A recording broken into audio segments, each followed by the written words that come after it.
әдемі лед лентадан велосипедке түнгі жүрісте, түнгі қыдырыста осындай тамаша жарықтар жасап қойдым. Мінекей жақынырақ көрсетейін мұны. Ал енді бұны таққаннан кейін айналдырып бір тексеріп көрейік. Айналдырғанда түрі қандай болады екен.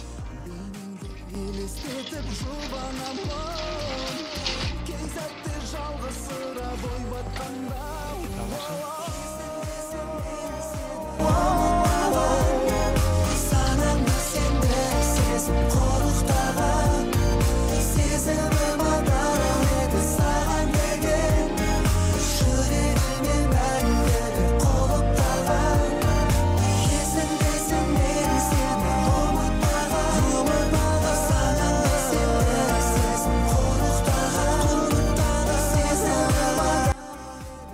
Алдысы